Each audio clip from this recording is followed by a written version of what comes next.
ہم وہی کہیں گے جو ہمارا دین ہم کو بتاتا ہے، عمل کرو تو تمہارا بھلا ہے۔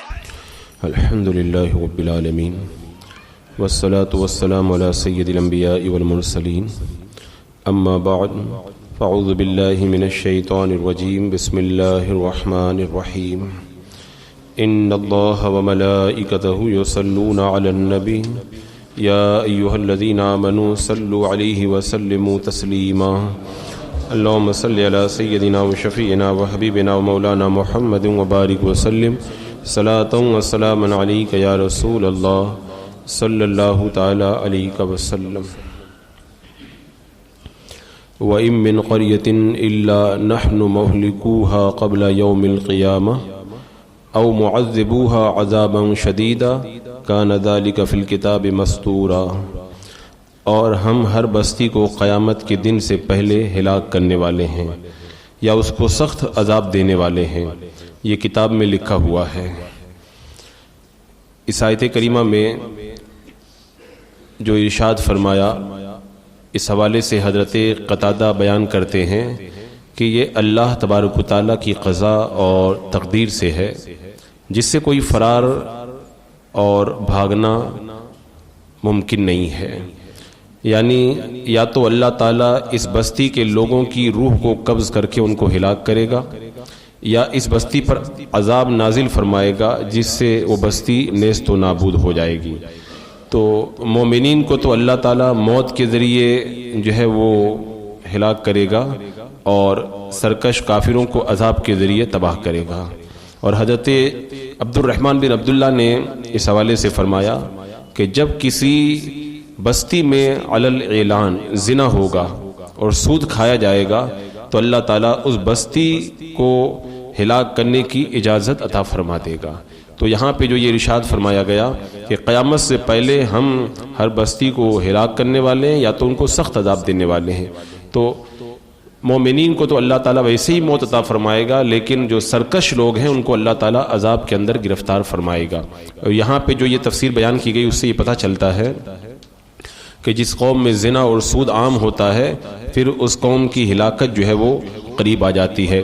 آج کے ماحول میں اور معاشرے میں آپ دیکھیں جتنی تیزی کے ساتھ میں زنا یہ عام ہو رہا ہے اور سود کا جیسے رواج بنتا چلا جا رہا ہے، اس سے آپ اندازہ لگا سکتے ہیں کہ یہ مشکل حالات، طرح طرح کی بلائیں اور وبائیں اور مختلف طریقے سے جو پریشانیاں آ رہی ہیں، ان کا ایک بڑا سبب جو ہے وہ یہ گناہ بھی ہیں۔ کیونکہ بندہ یا جو قومیں اس طرح کے گناہوں میں گرفتار ہوتی ہیں تو پھر اللہ کا عذاب ان قوموں کے اوپر آیا کرتا ہے۔ اور پھر آگے ارشاد فرمایا کہ کان ذالک فی الکتاب مستورا، یہ کتاب میں لکھا ہوا ہے، یعنی یہ اللہ کی قضا اور تقدیر میں سے ہے، سب فیصلہ ہو چکا ہے، جو اس طرح کرے گا وہ اس طرح تباہ و برباد کیا جائے گا۔ اللہ کے فیصلے کے مطابق سارے کام ویسے ہی انجام پاتے ہیں۔ وما منعنا ان نرسل بالآیات الا ان کذب بها الاولون، اور ہمیں معجزات بھیجنے سے صرف یہ چیز مانے ہے کہ پہلے لوگ ان کو جھٹلا چکے ہیں۔ وآتینا ثمود الناقۃ مبصرۃ فظلموا بها وما نرسل بالآیات الا تخویفا، اور ہم نے قوم ثمود کو اونٹنی دی جو بصیرت افروز نشانی تھی، تو انہوں نے اس پر ظلم کیا اور ہم صرف ڈرانے کے لیے معجزات بھیجتے ہیں۔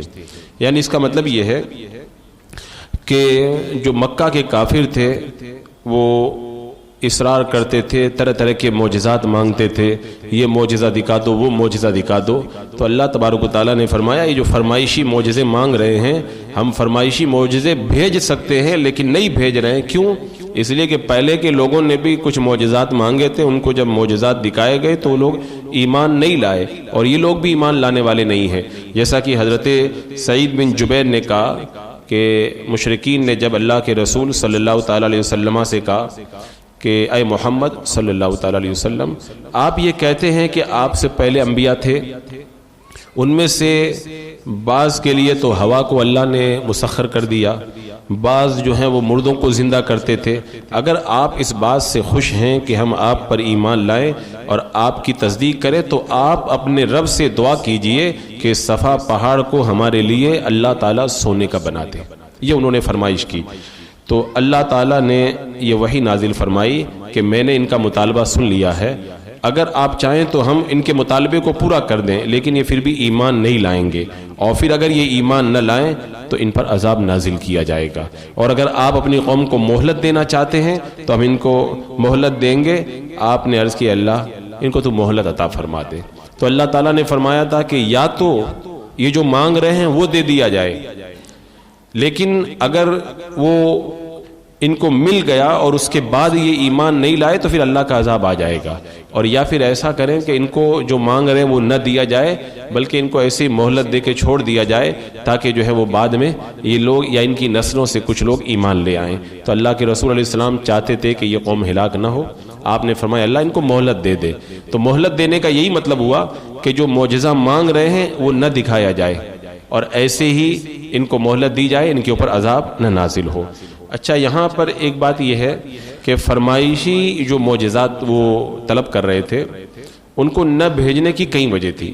ایک وجہ تو یہ تھی کہ اگر اللہ تبارک و تعالیٰ ان کے مانگے ہوئے معجزات نازل کر دیتا اور پھر ایمان نہ لاتے، اپنے کفر پر ڈٹے ہوئے رہتے، تو اللہ تعالیٰ کے جو ہے وہ دستور کے مطابق وہ آسمانی عذاب سے نیست و نابود ہو جاتے، ان کی جڑیں تک کاٹ دی جاتی۔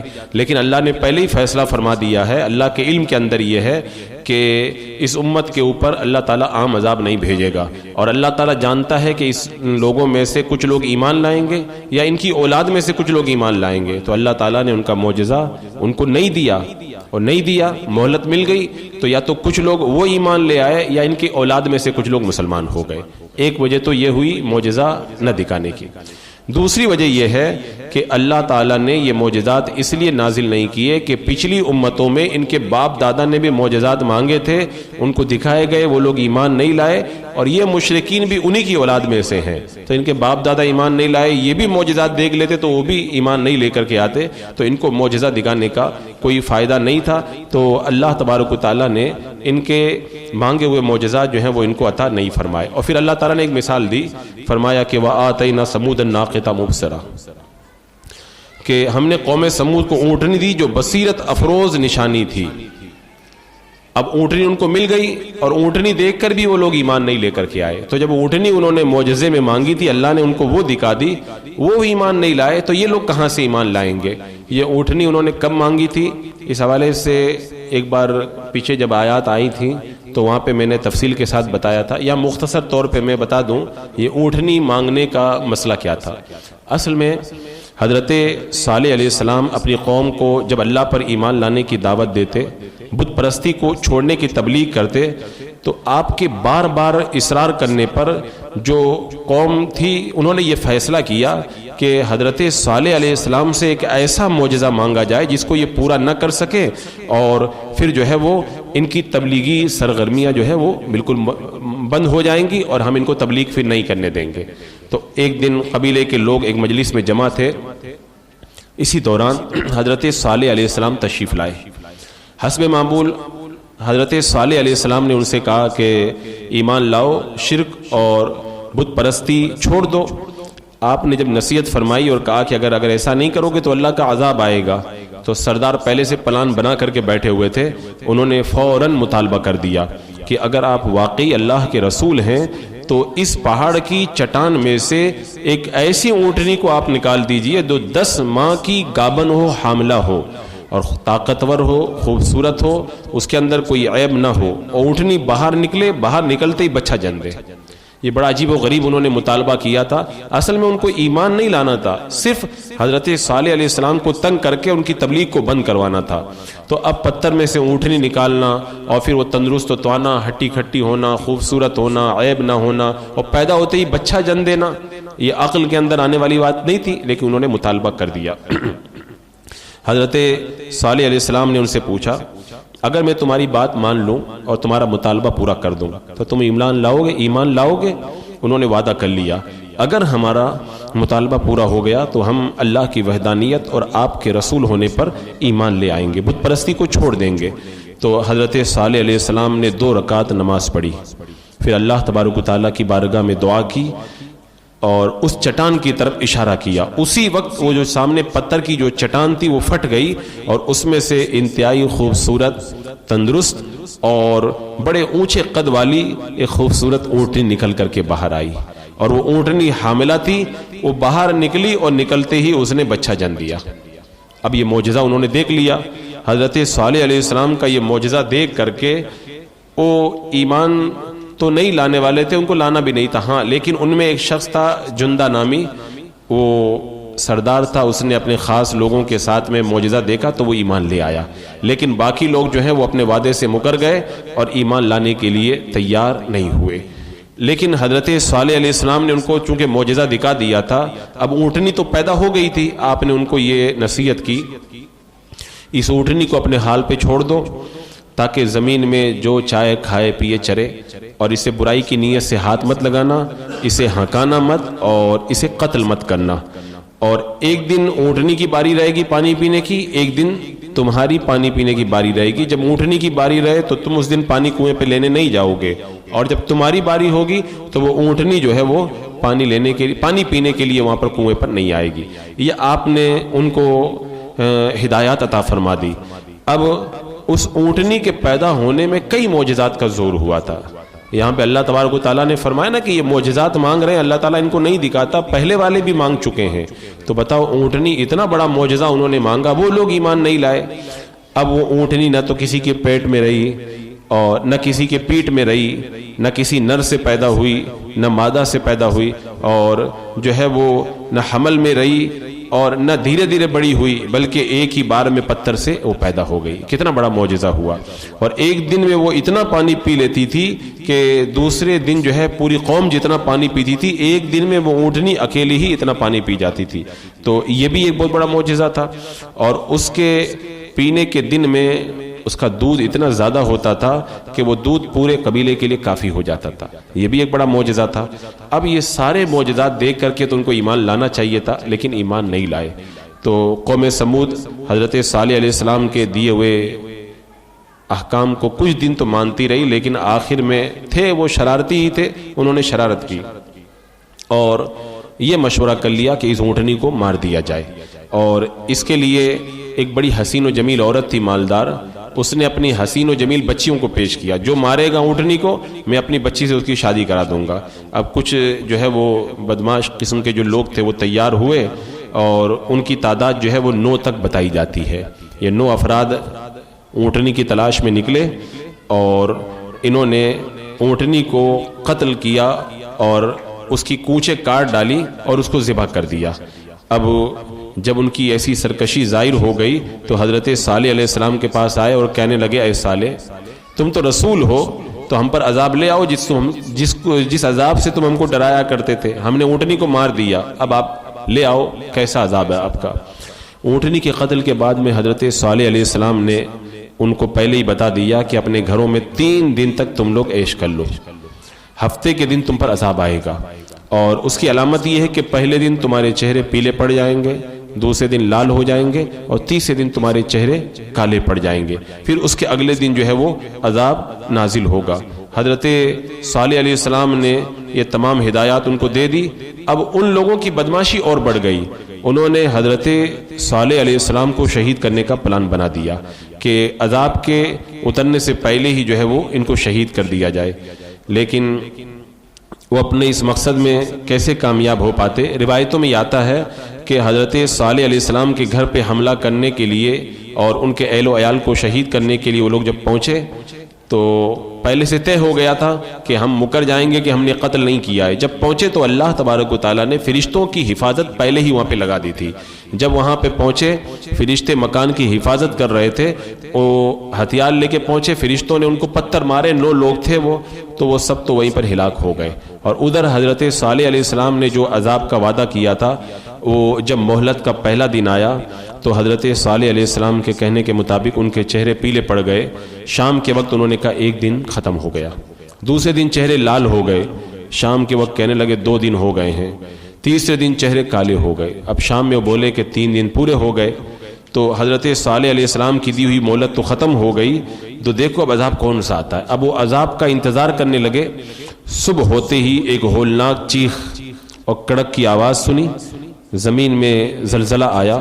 یہ لوگ تباہ و برباد کر گئے، ایسے کر دیے گئے جیسے جانوروں کے پاؤں کے نیچے جو گھاس روندی جاتی ہے اور روند کر کے جانور گھاس کو ریزہ ریزہ کر دیتے ہیں، بس ویسے ہی وہ ریزہ ریزہ ہو کر کے رہ گئے۔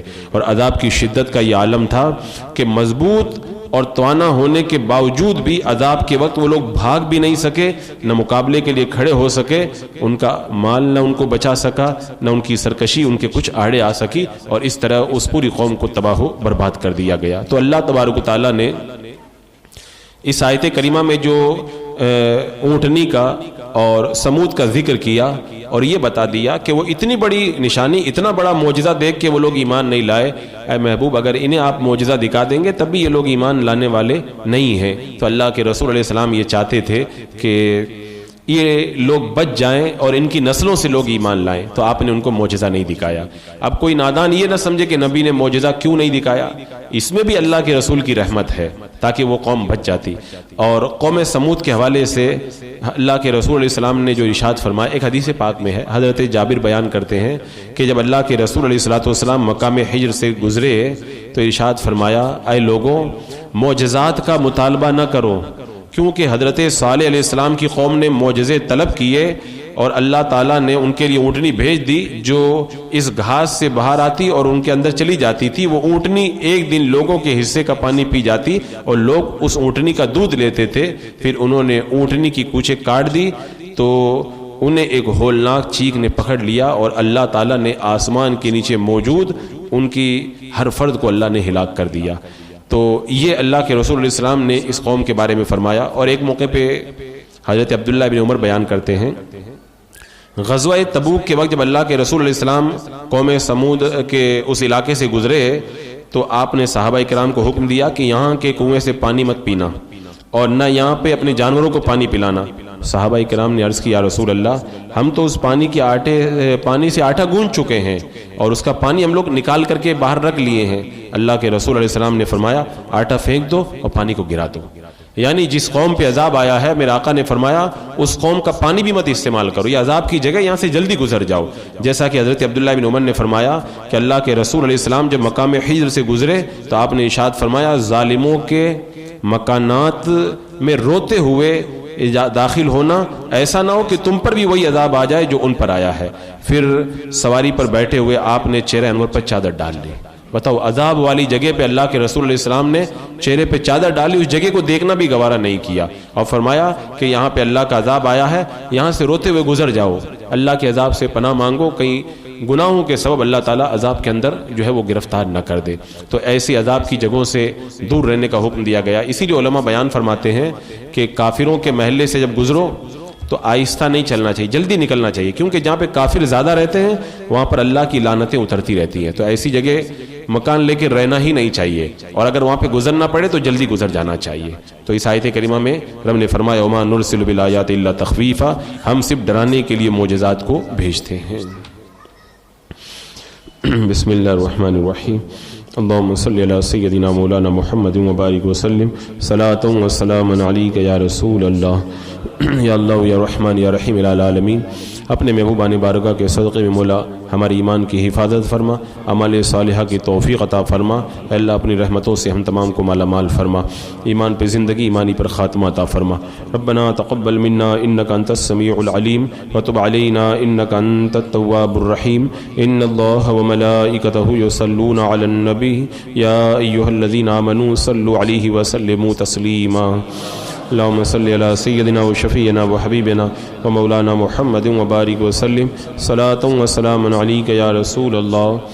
سبحان ربک رب العزۃ عما یصفون وسلام علی المرسلین والحمد للہ۔